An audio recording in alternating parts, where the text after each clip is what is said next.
In a tense live radio exchange on LBC, Culture Secretary Lisa Nandy found herself in the hot seat as Nick Ferrari pressed her on a burning question.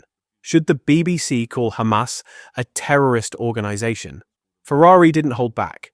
He kicked things off by asking about the outcome of a BBC review into its editorial guidelines, specifically regarding their decision not to label Hamas as terrorists. BBC said it would review its editorial guidelines after the row over its refusal to call Hamas terrorists. That consultation ended last year. Did they inform you of what the outcome was?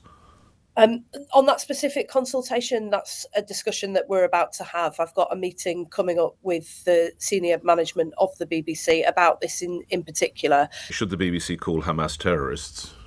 Well, look, I'm not going to get into telling broadcasters what to do. I'm asking your opinion, Secretary of State. No, I'm absolutely not going to stray into that. I think one of the what's the argument that then, even as we speak, I'm watching on what's called a monitor here, what I will call Hamas terrorists returning the bodies of 4 dead Jewish people to the Red Cross to eventually go back to Israel. I'd call that a terrorist activity. What would you call it? Look, I would absolutely call that a terrorist activity. But the point that I'm making to you, Nick, is that if I start telling you or other broadcasters what they can or can't do, how they broadcast the messages that they send out, if I start laying down the law about that, I think that's a very slippery slope. We saw it with the last government.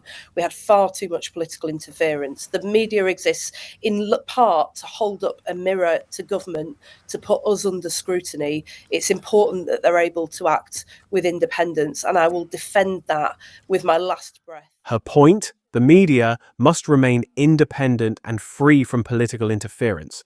According to Nandy, that independence is crucial for holding governments to account, something she vows to defend at all costs. And there's more. On the same day as this explosive radio exchange, Hamas released the bodies of 4 Israeli hostages, including a mother and her 2 young children.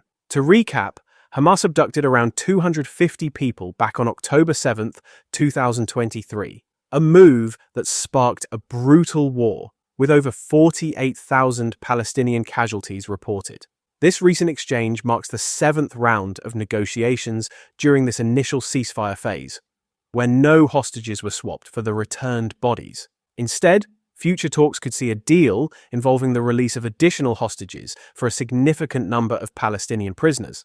So, what do you think? Should the BBC be forced to label groups with clear definitions, or is media independence more important? Drop your thoughts in the comments below, and don't forget to hit that like button and subscribe for more updates as this story unfolds.